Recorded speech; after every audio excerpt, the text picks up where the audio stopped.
My name is Jonah, and this is my story. So, one day, God spoke to me, and He wanted me to do something really important. He wanted me to go to a city called Nineveh, which was known for being a pretty bad place.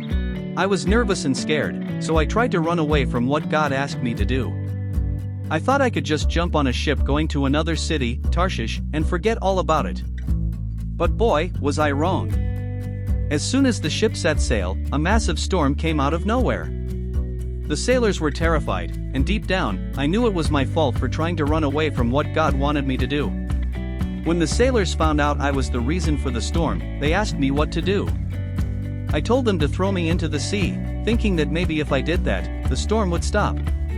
As I was thrown into the water, I was so scared and thought I was going to die. But you won't believe what happened next. A giant fish came and swallowed me whole.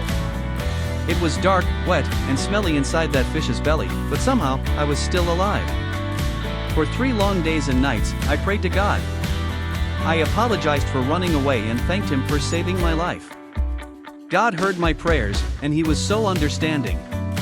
He made the fish spit me out onto the beach. I couldn't believe I was still alive and got a second chance. Feeling thankful and a bit embarrassed, I decided to listen to God and go to that city called Nineveh. I told the people that their city was going to be destroyed in 40 days because they were doing bad things. And guess what? The people actually listened to me. They apologized for their mistakes and promised to be better. Even the king told everyone to change their ways. Because the people of Nineveh changed their ways, God was happy and decided not to destroy their city after all. When I saw the people of Nineveh totally turn their lives around and become better, I felt really confused inside. I thought I'd be happy that God didn't destroy the city, but honestly, I was angry.